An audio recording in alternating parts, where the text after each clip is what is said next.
It started with a knock on my door at 7 a.m. sharp. Not a friendly neighborly knock, kind of knock that tells you trouble is standing outside. When I opened it, 2 police officers and the head of the HOA, Karen herself, stood on my porch like I was some kind of criminal. She had a smug smirk plastered across her face, pointing at me as if she had just caught a fugitive. Her accusation?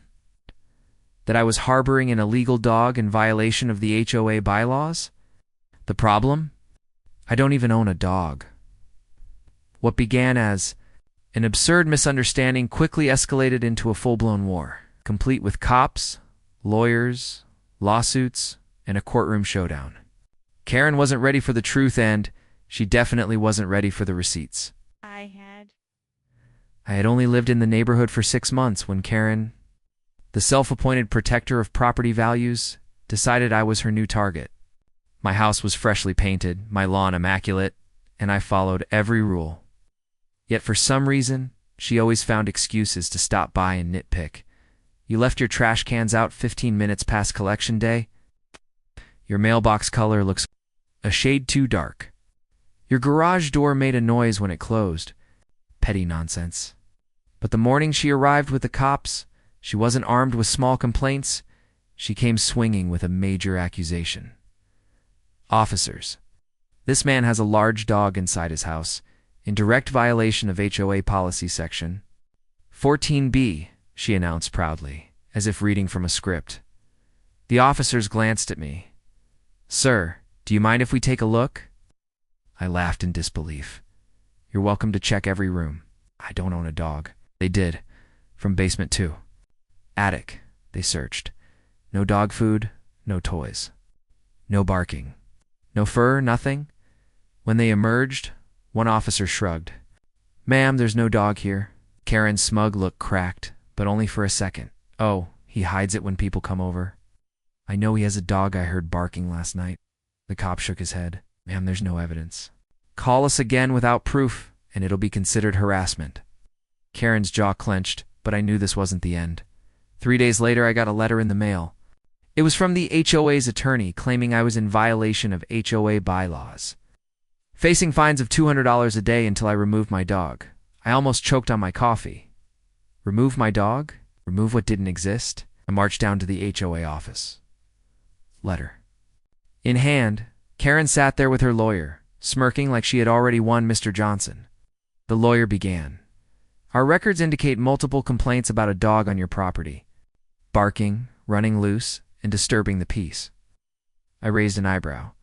Your records are fiction. I don't have a dog. Care to prove otherwise? Karen jumped in. Neighbors have heard it. They've reported it to me directly. You can't lie your way out of this. I smiled. Funny thing, I've installed security cameras around my property. They record audio too. If you have proof of a dog, bring it. Otherwise, I'll consider this harassment. The lawyer shifted uncomfortably. Karen's face reddened. Well, see what a judge says about that? She snapped, and just like that, they threatened me with a lawsuit. I wasn't going to wait around for Karen to spin more lies. I started investigating.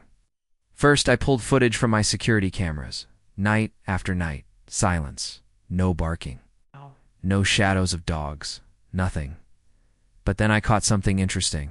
On 3 separate nights around 11 p.m., Karen herself was walking her own dog past my house, a little white yappy thing that barked nonstop at every passing car.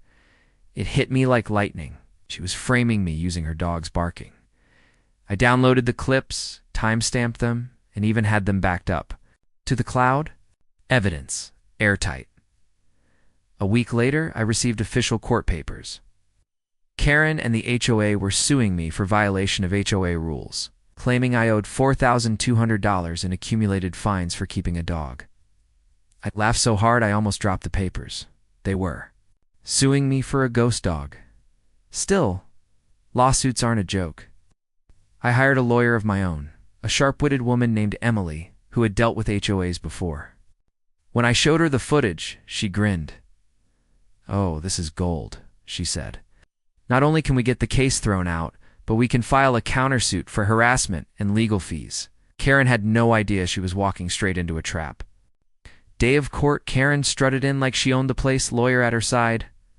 I sat calmly with Emily, holding a USB drive loaded with all my evidence. Karen went first. Your Honor. This man has blatantly violated our bylaws by harboring a large, noisy dog. We have multiple complaints, and we request immediate fines. In compliance, the judge turned to me. Mr. Johnson, do you have a response? Emily stood. Yes, Your Honor. My client does not in fact own a dog. The HOA's claims are entirely fabricated, and we have video evidence showing that the only dog near his property belongs to the HOA president herself, Mrs. Karen. The courtroom murmured. Karen's face froze. Emily played the footage on a screen. Clear as day there was Karen, walking her dog past my house, barking, filling the night air. The timestamps matched the alleged complaint times perfectly. The judge leaned forward. Mrs. Karen, is this your dog? She stammered. Well, yes, Buddy must have a dog too. That barking could be from inside. The judge held up a hand. Enough. I see no evidence Mr. Johnson owns a dog. What I do see is harassment, false accusations, and abuse of HOA authority. The lawsuit was dismissed on the spot, but it didn't end there. My lawyer filed a countersuit against Karen and the HOA for defamation, Harassment, and legal costs. The judge didn't just grant me reimbursement, he ordered Karen personally responsible for paying my attorney's fees, not the HOA fund. Top of that, she received a formal reprimand for abusing her position. When the ruling came down, Karen turned pale. Her smugness drained completely as the reality sank in. She had lost badly. Word spread fast around the neighborhood. Everyone had known Karen was a bully. But no one had seen her publicly humiliated like this before. Neighbors started sharing their own stories of her. Petty harassment, finding one guy for his flowers being too bright, another for his kids. Leaving a bike on the driveway turned into a tidal wave of complaints. Within 3 months, the HOA board voted her out as president. She lost her power, her reputation, and even had to sell her house to cover the legal fees. As for me, I stayed. Right where I was, enjoying the peace and quiet of my dog-free home. It all started with a phantom dog that never existed.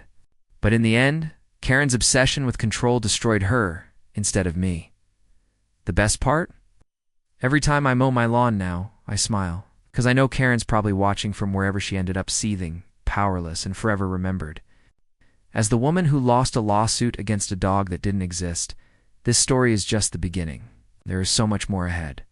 Subscribe to the channel to join me on this journey.